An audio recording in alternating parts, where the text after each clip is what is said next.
At trial, the defense's medical expert told the jury that he only charges $3,000 to spend his day in court to testify on behalf of the doctor who is being sued. Do you want to know why that statement destroyed the doctor's credibility? Come join me for a moment as I share with you some great information. Hi, I'm Gerry Oginski. I'm a New York medical malpractice and personal injury attorney. This was a medical malpractice case. My client claimed that his doctor, violated the basic standards of medical care, causing him significant harm and injury. The defense totally disagreed. Now the case got all the way to trial. Now, after we finished putting on all of our witnesses and we rested, now the defense called their medical expert to come into court and testify. And then, after the defense lawyer was done questioning his doctor, I now had an opportunity to cross-examine him. And one of the questions I asked him was, "Doctor, how much are you being paid to come into court to give testimony to explain to the jury your opinions?" And he said $3,000. Now you should know that it's important for the jury to understand that the doctor is being compensated for his time away from his patients, which is fine, but it's also important for them to know how much he's being compensated. Some doctors charge an outrageous amount of money, $10,000, $15,000, $20,000, just to come into court for a few hours of their time. On the other hand, some doctors, like this medical expert, came in and told us, "Listen, I'm only charging $3,000. Now, that would have been fine. But a few minutes later, I then turned to the doctor. I said, "Doctor, did you bring with you the records that you reviewed in order to come in and give opinions on this case?" "Yes, I did."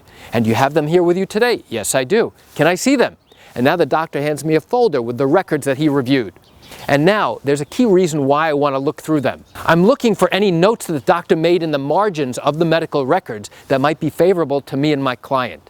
Now, as I'm going through page by page of the records he gave me, I come across the doctor's bill, a bill for his services to review these records and to come into court and testify. And now the doctor pre-billed the attorney, and the attorney prepaid him before he ever got into court.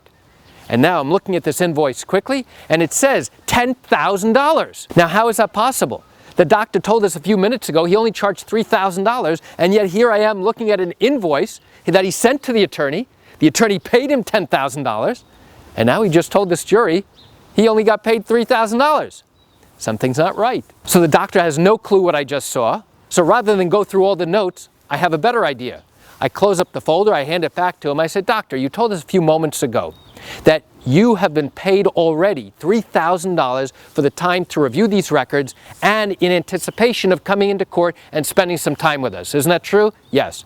"And the amount that you billed out was $3,000, correct?" "Yes." "And you sent the attorney an invoice, true?" "Yes." "A written invoice, right?" "Yes." I said, "Doctor, can I have your folder again?" "Yes."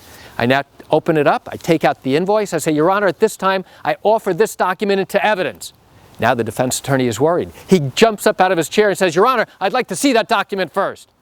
Judge says, "Counselor, show him the document." The defense attorney jumps up, his face is drained of color, and he makes some crazy excuse to the judge about why he thinks this document should not be admitted into evidence and the jury should not be allowed to see it. And the judge, after listening to oral argument for a few moments, says, "No, this document is going to be admitted into evidence." The clerk marks this document into evidence. I say, "Doctor, I'm going to show you a document. This is an invoice that you sent to the attorney. Isn't that right?" "Yes." "And that's the invoice that the attorney paid. Isn't that true?" "Yes." "Doctor, I'd like you to tell us how much money is listed on the invoice." And you could just see he didn't want to answer the question. He turns to his lawyer. I say, "No, doctor, over here. How much did you charge this lawyer and how much did he pay you?" And then quietly he says, $10,000. "Did you say $10,000, doctor?" "Yes, I did." Now, I take that document, I say, "Your Honor, at this time I'd like to show the jury this invoice."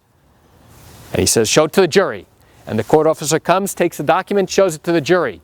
Each one of them are looking at the document, looking at the doctor, and they're just shaking their head. I get the document back. I say, "Thank you, Your Honor, no further questions." Close up the file, hand it back to the doctor, sit down. That's how that one question destroyed this doctor's credibility. So why do I share the story with you? I share it with you just to give you an insight and an understanding into what goes on in these medical malpractice cases here in New York. You know, I understand you're watching this video because you have questions or concerns about your own matter. Well, if your matter did happen here in New York and you're thinking about bringing a lawsuit but haven't done so yet because you still have questions that need answers, what I invite you to do is pick up the phone and call me. I can answer your legal questions. You know, this is something I do every single day and I'd love to talk to you. You can reach me at 516-487-8207 or by email at Gerry, Gerry, at oginski-law.com. That's it for today's video. I'm Gerry Oginski. Have a wonderful day.